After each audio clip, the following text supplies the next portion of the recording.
اعوذ باللہ من الشیطان الرجیم، بسم اللہ الرحمن الرحیم۔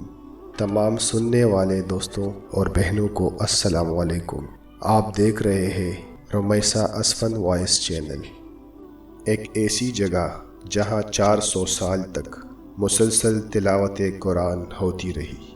10ویں ہجری میں جب سلطان سلیم کو خلافت ملی تو وہ حضور صلی اللہ علیہ وآلہ وسلم کی طرف منسوب تبرکات کو مصر سے استنبول لے آئے اور یہ اہتمام کیا کہ توپ کاپے سرائے میں ان کو محفوظ رکھنے کے لیے ایک مستقل کمرہ تعمیر کیا اور اس کمرے میں خود اپنے ہاتھ سے جھاڑو دیتے تھے۔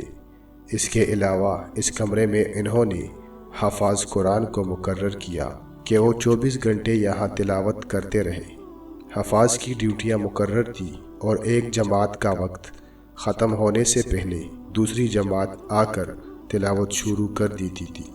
اس طرح یہ سلسلہ بعد کے خلفاء نے بھی جاری رکھا۔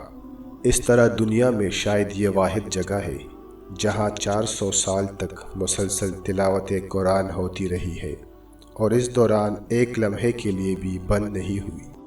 خلافت کے خاتمے کے بعد یہ مبارک سلسلہ بھی موقوف ہو گیا۔ کتاب جہاں دیدہ۔